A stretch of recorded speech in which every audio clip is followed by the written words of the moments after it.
अस्सलाम वालेकुम दोस्तों, कैसे हो? उम्मीद है कि सब खैरियत से होंगे। अल्लाह आप लोगों को ऐसे ही खुश रखे।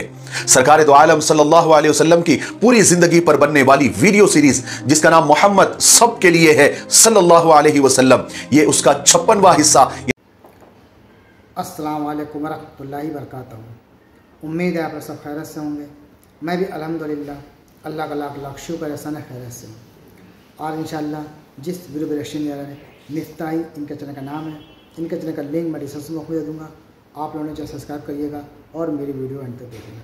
दोस्तों, ये सीरीज़ हम चला रहे हैं हमारे प्यारे आका नबी पाक सल्लल्लाहु ताला अलैहि वसल्लम की पूरी ज़िंदगी बनने वाली वीडियो सीरीज़ का ये 56वां पार्ट आज हम लोग इंशाअल्लाह ने चाहे तो देखेंगे, यानी कि 56 इसको देखेंगे, समझेंगे।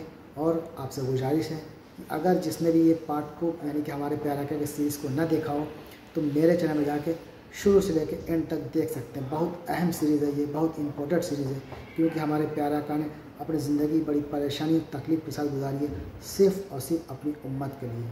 तो उम्मत को भी चाहिए अपने प्यारे आका की बात माने और उनके बताए हुए रास्ते चलें, उनकी सुन्नतों पर अमल करें, ताकि वो भी राज़ी और अल्लाह भी राज़ी हो जाएगी। और इंशाअल्लाह चाहते हो दोनों जहाँ में कामयाबी मिली, दुनिया भी संवर जाएगी और आखिरत भी इंशाअल्लाह चाहते हो संवर जाएगी। तो चलिए आइए बिना देरी के हम लोग 56वां भाग इसका देखते हैं, फिर उसके बाद आगे बात करते हैं। अस्सलाम वालेकुम दोस्तों, कैसे हो? उम्मीद है कि सब खैरियत से होंगे। अल्लाह आप लोगों को ऐसे ही खुश रखे।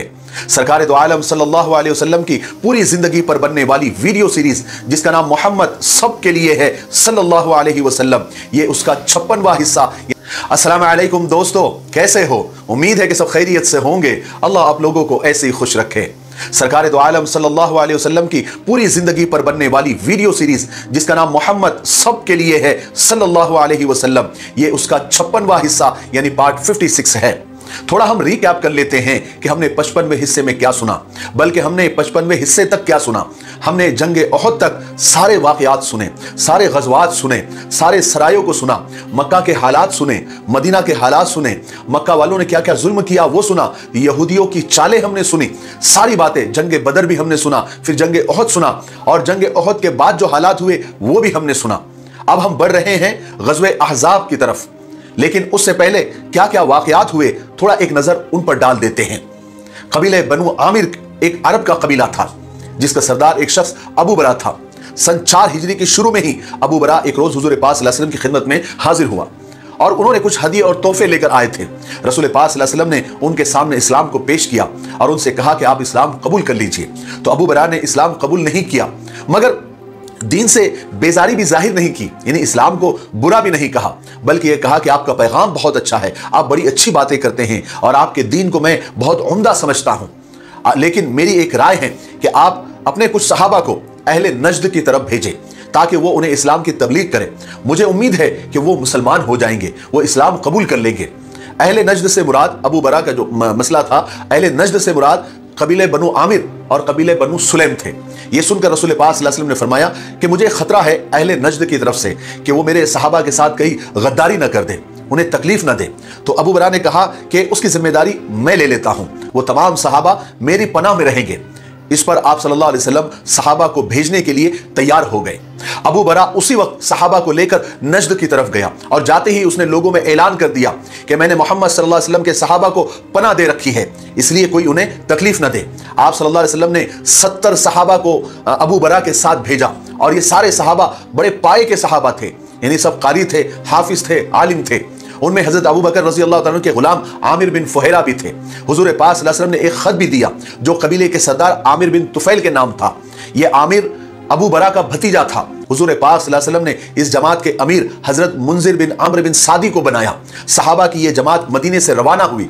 जब यह बीर मऊना पे पहुंची, बीर मऊना एक कुएं का नाम है, यह जगह इसी कुएं के नाम से मशहूर है। उन्होंने वहां पर कयाम किया। यह जगह बनु आमिर और बनु सुलैम के इलाके में थी। सहाबा ने यहां पहुंचकर सबसे पहले रसूल पाक सल्लल्लाहु अलैहि वसल्लम का खत आमिर बिन तुफैल जो कि इस्लाम और मुसलमानों का सख्त दुश्मन था, हजरत हर्राम बिन मल्हान रजी अल्लाह तआला ने आमिर को यह खत दिया और रसूल पाक सल्लल्लाहु अलैहि वसल्लम का पैगाम सुनाया कि ए अहले बीर मऊना, मैं तुम्हारे पास रसूल पाक सल्लल्लाहु अलैहि वसल्लम का कासिद बनकर आया हूं, तुम लोग अल्लाह तबारक व तआला पर और रसूल पाक सल्लल्लाहु अलैहि वसल्लम पर ईमान ले आओ। मगर आमिर ने, जो कि इस्लाम और मुसलमानों का सख्त दुश्मन था, उसने ना रसूल पाक सल्लल्लाहु अलैहि वसल्लम का खत पढ़ा, ना अबू बरा के पनाह के ऐलान का ख्याल किया, बल्कि उसने एक आदमी को इशारा किया, वो हजरत हराम बिन मलहान के पीछे से आया और उसने एक ऐसा जोर से नेजा मारा कि हजरत हराम के आर पार हो गया। हजरत हराम के मुंह से उस वक्त ये जुमला निकला कि अल्लाहु अकबर, रब्बे काबा की कसम, मैं तो कामयाब हो गया। उसके बाद हजरत हराम शहीद हो गए। अब आमिर ने कबीले बनी आमिर को पुकारा कि जल्दी से आओ और ये सारे जो रसूल के सहाबा है, मोहम्मद के सहाबा है, उसके साथी उसको कत्ल कर दो। मगर कबीले बनी आमिर ने इनकार कर दिया, कहा कि जिसको बरा ने पनाह दी है हम उसको कत्ल नहीं कर सकते। अब आमिर का जब बस नहीं चला तो उसने कबीले बनु सुलैम को मदद के लिए पुकारा, तो वो नालायक तैयार हो गए। अब आमिर बनु सुलैम को लेकर बीर मऊना पहुंचा, यानी उस कुएं के पास पहुंचा और चुपके से जाकर मुसलमानों पर हमला कर दिया। मुसलमान बेखबर थे, इसलिए अपना बचाव नहीं कर सके और सब के सब शहीद हो गए। सिर्फ 2 सहाबी जिंदा बचे, हजरत काब इब्ने ज़ैद नज्जार और दूसरे हजरत अम्र बिन उमैया ज़मरी। हजरत काब इस तरह बचे कि वो जख्मी होकर गिर पड़े थे और मुशरिक सबको मारने के बाद चले गए और वो ये समझे कि ये खत्म हो चुके हैं, मगर वो जिंदा थे, सिर्फ जख्मों की वजह से होश में थे। चुनांचे होश में आने के बाद वो वहां से उठकर मदीना चले गए। दूसरे हजरत अम्र बिन उमैया इस तरह बचे कि आमिर ने उनको गिरफ्तार कर लिया था, फिर ये कहकर छोड़ दिया कि मेरी मां ने एक गुलाम आजाद करने की कसम खाई थी, इसलिए मैं तुमको आजाद कर देता हूं। हजरत अम्र यहां से मदीना के लिए चले। रास्ते में वो सुस्ताने के लिए वादी कतात में वाक़े एक मकाम करकरा था, उस एक दरख्त के नीचे वो बैठ गए। वहां पर 2 आदमी आए और वो भी आकर उनके बाजू में बैठ गए। हजरत अम्र ने उनसे पूछा कि तुम कौन हो? उन्होंने कहा कि हम बनु सुलैम के लोग हैं। हजरत अम्र के साथियों को बनु सुलैम के लोगों ने ही कत्ल किया था, इसलिए हजरत अम्र ने यह सोचा कि अपने साथियों का तो बदला लेना बहुत मुश्किल है, मगर इन दोनों को कत्ल करके मैं थोड़ी सी अपने साथियों को कत्ल का बदला तो ले सकता हूं, ताकि कुछ तो बदला उतरे। हजरत अम्र ने फिर उनके सोने का इंतजार किया और जैसे ही वो सो गए, थोड़ी देर के बाद हजरत अम्र ने जल्दी से उन दोनों को कत्ल कर दिया और ये समझा कि मैंने साथियों का कुछ तो बदला ले लिया है। उसके बाद हजरत अम्र यहां से चलकर मदीना पहुंच गए और रसूल पाक सल्लल्लाहु अलैहि वसल्लम को उन दोनों आदमियों के कत्ल के बारे में सुनाया। तो आप सल्लल्लाहु अलैहि वसल्लम को सख्त तकलीफ हुई, क्योंकि वो दोनों आदमी रसूल पाक सल्लल्लाहु अलैहि वसल्लम की पनाह में थे और ये बात हजरत अम्र को मालूम नहीं थी। इसलिए हुजूर पाक सल्लल्लाहु अलैहि वसल्लम ने फरमाया कि उन दोनों आदमियों का खून बहा देना, यानी खून की कीमत देना हम पर वाजिब है। हजरत अम्र बिन उमैया ने अपनी जमात का अंजाम बताया कि किस तरह बनु सुलैम के लोगों ने धोखे से सारे सहाबा को कत्ल कर दिया। हुजूर पाक सल्लल्लाहु अलैहि वसल्लम को सुनकर बेहद सदमा हुआ, बेहद दुख हुआ, आप रोने लग गए। आप सल्लल्लाहु अलैहि वसल्लम ने फरमाया कि अबू बरा की हरकत है। हुजूर पाक सल्लल्लाहु अलैहि वसल्लम को अपने सहाबा के शहीद होने का इतना सदमा था कि आप बहुत अरसे तक रोजाना सुबह की नमाज में उन सहाबा के कातिलों के लिए बद्दुआ फरमाते रहे। उधर खुद अबू बरा को जब यह मालूम हुआ कि उनके भतीजे आमिर ने सहाबा के साथ दगा की और मेरे ऐलान, मेरे पनाह देने की भी परवाह नहीं की, तो उसको भी बहुत ज्यादा सदमा हुआ। उसने अपने बेटे रबिया को भेजा कि वो जाकर इन सहाबा के बदले में आमिर को कत्ल कर दे। रबिया गया भी और जाकर कत्ल करने की कोशिश की, यानी हमला किया, लेकिन वार ओछा गया और आमिर सिर्फ जख्मी हो गया और वहां से भाग गया। अबू बरा इसी गम में कुछ अरसे के बाद वो खुद भी मर गया। यह था बीर मऊना का एक दर्दनाक वाकया। ऐसे कई धोखे मुशरिकीन ने भी दिए, यहूदियों ने भी दिए और कई लोगों ने सहाबा के साथ और मुसलमानों के साथ धोखे से उनको कत्ल किया, साजिशें की। उसके बाद ग़ज़वे बनु नज़ीर पेश आया, जो मैं बहुत शॉर्टकट में मुख्तसर में आपको सुना देता हूं। आप सल्लल्लाहु अलैहि वसल्लम ने और सहाबा ने यहूदियों का मुहासरा, यानी उनका घेराव किया। हालांकि रईसुल मुनाफिकीन अब्दुल्ला बिन उबई ने यहूदियों को मदद करने का वादा किया था, लेकिन ऐन वक्त पर वो नहीं आया, क्योंकि वो मुनाफिक था, दोगला था। दोगले अपनों के नहीं होते तो औरों के क्या होंगे। बहरहाल सहाबा का और आप सल्लल्लाहु अलैहि वसल्लम का घेराव इतना ज्यादा सख्त था कि यहूदी घबरा गए और बिना लड़े भिड़े ही हथियार डाल दिए और कहा कि हमें लड़ना नहीं है, हमें सिर्फ यहां से जाने की इजाजत दी जाए। रसूल पाक सल्लल्लाहु अलैहि वसल्लम ने उन्हें इजाजत दी और फरमाया कि हथियारों के अलावा जितना सामान ऊंटों पर लाद सकते हो यहां से ले जाओ, लेकिन यहां से निकल जाओ। यहूदियों के पास कुल 600 ऊंट थे। उन्होंने उन पर ऐसा सामान लादा कि दरवाजों के किवाड़ तक नहीं छोड़े और मदीना से निकल गए। इस ग़ज़वे में मुसलमानों को बहुत सारा माले गनीमत भी मिला। बनु नज़ीर के हथियारों में जो सामान मुसलमानों को मिला उसमें 100 ज़िरा बख्तर थी और 340 तलवारें थी। ग़ज़वे बनु नज़ीर से फारिग होने के तकरीबन 1.5-2 महीने के बाद ग़ज़वे ज़ातुर रिक़ा पेश आया। वो भी शॉर्टकट में मैं आपको सुना देता हूं। रसूल पाक सल्लल्लाहु अलैहि वसल्लम को जब मालूम हुआ कि बनी महारिब और बनी सालबा मुसलमानों से लड़ने के लिए लश्कर जमा कर रहे हैं, तो रसूल पाक सल्लल्लाहु अलैहि वसल्लम फौरन 400 सहाबा को लेकर, यानी 400 सहाबा के लश्कर को लेकर उनके मुकाबले के लिए तशरीफ ले गए। रसूल पाक सल्लल्लाहु अलैहि वसल्लम जब नजद के इलाके में पहुंचे तो वहां मुकाबला करने वाला कोई भी नहीं था, सिर्फ कुछ औरतें वहां फिर रही थी। उसके बाद एक मुशरिकों का एक बड़ा लश्कर मिला, लेकिन जंग नहीं हुई। यहां पर रसूल पाक सल्लल्लाहु अलैहि वसल्लम ने पहली मर्तबा सहाबा के साथ मिलकर नमाज खौफ पढ़ी। और रसूल पाक सल्लल्लाहु अलैहि वसल्लम के साथ एक मशहूर वाकया जो हम बचपन से सुनते आ रहे हैं, वो इसी ग़ज़वे ज़ातुर रिक़ा में ही पेश आया। वो वाकया ये था कि यहां से फारिग होने के बाद आप सल्लल्लाहु अलैहि वसल्लम एक दरख्त के नीचे आराम फरमाने के लिए लेटे ही थे। उस वक्त आप सल्लल्लाहु अलैहि वसल्लम तन्हा थे।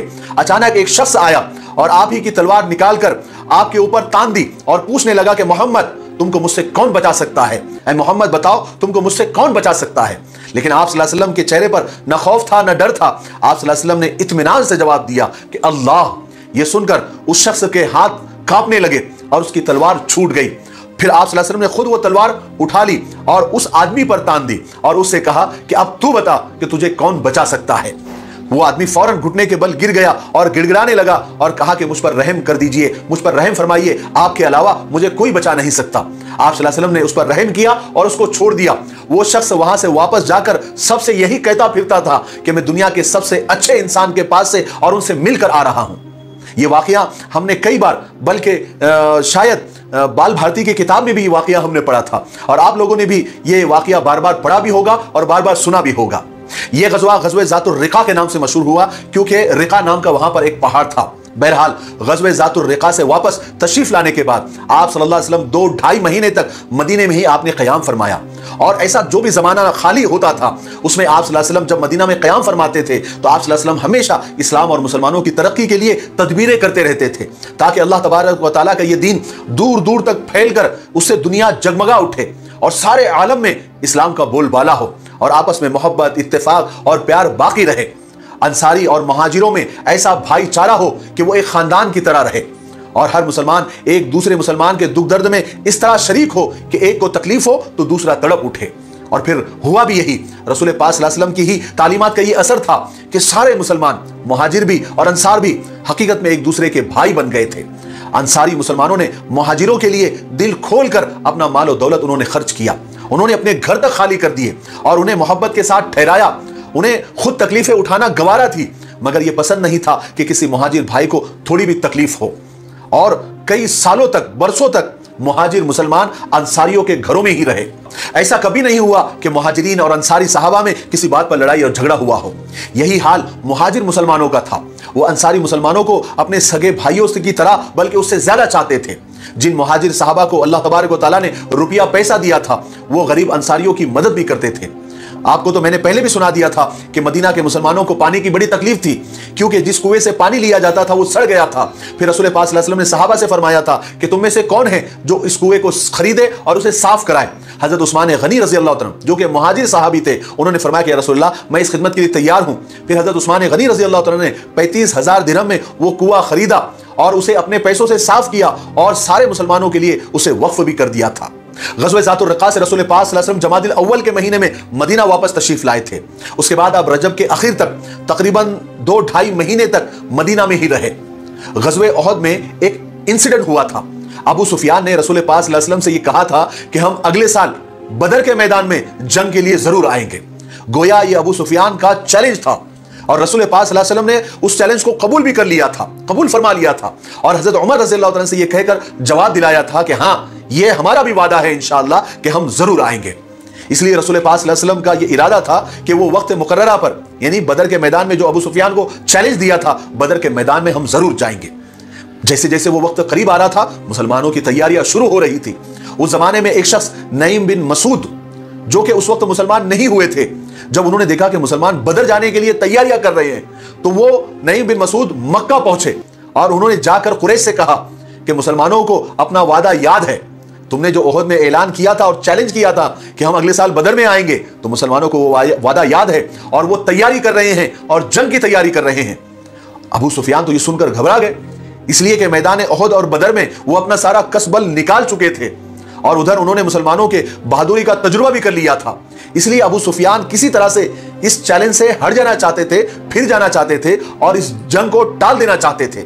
इसलिए उन्होंने नईम बिन मसूद से कहा कि हम तुम्हें बहुत सारा इनाम देंगे, हम तुम्हें बहुत सारे दिरहम और दिनार देंगे, तुम हमारा एक काम कर दो कि तुम मदीना वापस जाओ और वहां जाकर मुसलमानों को खूब डराओ कि अबू सुफियान का इस दफा मुकाबला करना बहुत मुश्किल है क्योंकि वो एक जबरदस्त लश्कर लेकर बदर आ रहा है जिसका मुकाबला नहीं किया जा सकता।